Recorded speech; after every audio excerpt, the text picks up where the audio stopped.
ನಮಸ್ಕಾರ, ನೀವು ನೋಡ್ತಾ ಇದ್ದೀರಾ ಶ್ರೀ ಮಾರಿಕಾಂಬಾ ಡಿಜಿಟಲ್ ಟಿವಿ. ನಾನು ಸೃಷ್ಟಿ ನಾಯ್ಕ್. ವಿಆರ್ಎಲ್ ಬಸ್ನಲ್ಲಿ ನಡೆದ ಅಚ್ಚರಿಯ ಕಳ್ಳ ಸಾಗಾಣಿಕೆಯನ್ನು ಖಚಿತ ಮಾಹಿತಿಯ ಮೇರೆಗೆ ಭಟ್ಕಳ ಶಹರ ಠಾಣೆ ಪೊಲೀಸರು ಪತ್ತೆ ಹಚ್ಚಿದ್ದಾರೆ. ಮುಂಬೈನಿಂದ ಭಟ್ಕಳಕ್ಕೆ ಪಾರ್ಸೆಲ್ ರೂಪದಲ್ಲಿ ಕಳುಹಿಸಲ್ಪಟ್ಟ ನೀಲಿ ಬಣ್ಣದ ಸೂಟ್ಕೇಸ್ನೊಳಗೆ ಲಕ್ಷಾಂತರ ಮೌಲ್ಯದ ನಗದು ಮತ್ತು ಬಂಗಾರದ ಆಭರಣಗಳು ಪತ್ತೆಯಾದ ಘಟನೆ ಮಂಗಳವಾರ ರಾತ್ರಿ ಸಂಚಲನ ಸೃಷ್ಟಿಸಿದೆ.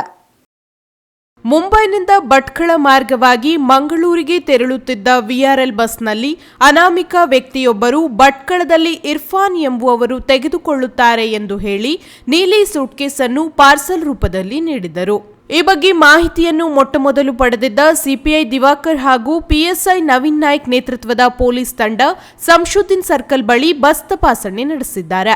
ಆಗ ಪೊಲೀಸರು ಪಾರ್ಸೆಲ್ ತೆರೆದಾಗ 49,98,400 ನಗದು, 401.4 ಗ್ರಾಂ ತೂಕದ 32 ಬಂಗಾರದ ಬಳೆಗಳು, ಮೊಬೈಲ್ ಹಾಗೂ ಪೆನ್ ಡ್ರೈವ್ ಪತ್ತೆಯಾಗಿವೆ. ಇನ್ನು ತನಿಖೆಯ ಭಾಗವಾಗಿ ಭಟ್ಕಳ ಬಂದರು ರಸ್ತೆಯ ಬಾಬಾನಂದ್ ಹಾಗೂ ಉಸ್ಮಾನ್ ನಗರದ ಮೊಹಮ್ಮದ್ ಇರ್ಫಾನ್ ಎಂಬುವರನ್ನು ಪೊಲೀಸರು ವಶಕ್ಕೆ ಪಡೆದಿದ್ದಾರೆ. ಐಟಿ ಆಕ್ಟ್ ಸೇರಿದಂತೆ ಸಂಬಂಧಿತ ವಿಧಿಗಳಡಿ ಪ್ರಕರಣ ದಾಖಲಾಗಿದ್ದು ಪೊಲೀಸರು ಹೆಚ್ಚಿನ ತನಿಖೆ ಕೈಗೊಂಡಿದ್ದಾರೆ.